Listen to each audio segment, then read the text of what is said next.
अच्छा जी, इस वीडियो में हम सब सेक्शन 6 डिस्कस करेंगे। सेक्शन 13 का सेक्शन 13 था जी वैल्यू ऑफ परक्विसिट्स। ठीक है जी। तो सब सेक्शन 6 इसका ये बताता है कि यूटिलिटीज़ जो हैं जो कि एम्प्लॉयर प्रोवाइड करता है अपने एम्प्लॉय को, उनको हमने उनकी वैल्यू इन कैसे कैलकुलेट करनी है। तो इसके लिए यूटिलिटीज़ के लिए सब सेक्शन 14 पे जाना पड़ेगा, वहाँ पे ये डिफ़ाइन की हुई हैं इन्होंने।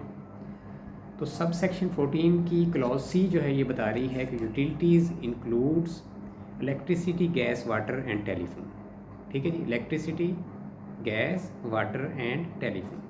तो ये चारों सर्विसेज में से कोई भी अगर आपको यूटिलिटी एम्प्लायर ने दी हुई है तो then that is called a utility. ठीक है जी। तो दोबारा मैं मूव करता हूँ सब सेक्शन 6 पे। सब सेक्शन 6 में ये बताया गया है कि कोई भी यूटिलिटी अगर आपका एम्प्लॉयर अपने एम्प्लाई को देता है तो देन इस यूटिलिटी की फेयर मार्केट वैल्यू जो है वो कैलकुलेट की जाएगी और आप खुद से यानी कि कैलकुलेट करेंगे। कैलकुलेट करके अगर कोई पेमेंट आपने खुद से की है उसको माइनस कर देंगे, जो रिमेनिंग वैल्यू आएगी that will be called value of that perquisite. यानी कि परक्विसिट यहाँ पे यूटिलिटी है।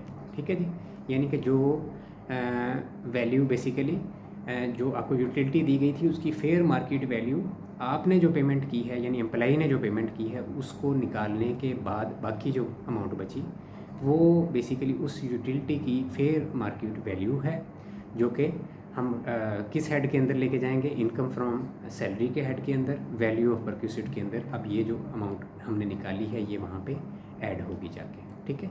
तो ये मिसाल के तौर पे आपको बिजली की जो है सर्विस जो है वो फ्री दी गई है, ये यूटिलिटी जो है वो फ्री दी गई है। तो यानी कि आपका जो बिल है वो फ्री है।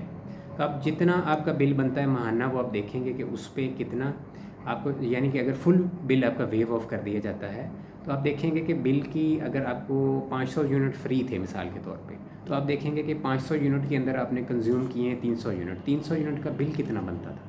बिल इतना बनता था। वो इसकी अब बिल जो है वो अगर पूरा आपका जो है वो वेव ऑफ हो गया है उसमें, तो फिर वो जो बिल की वैल्यू है वो 12 महीनों की, इसी तरह हर महीने की आप कैलकुलेट करेंगे 12 महीनों के बिलों की फेयर मार्केट वैल्यू जो है जितने जितने यूनिट आपने कंज्यूम किए हैं उसके मुताबिक। ठीक है।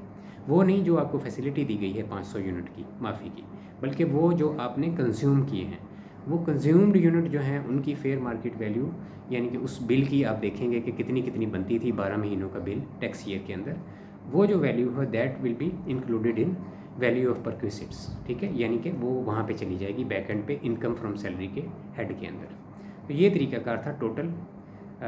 सब सेक्शन 6 इसको कवर करता है यूटिलिटीज़ की मद में। ठीक है जी।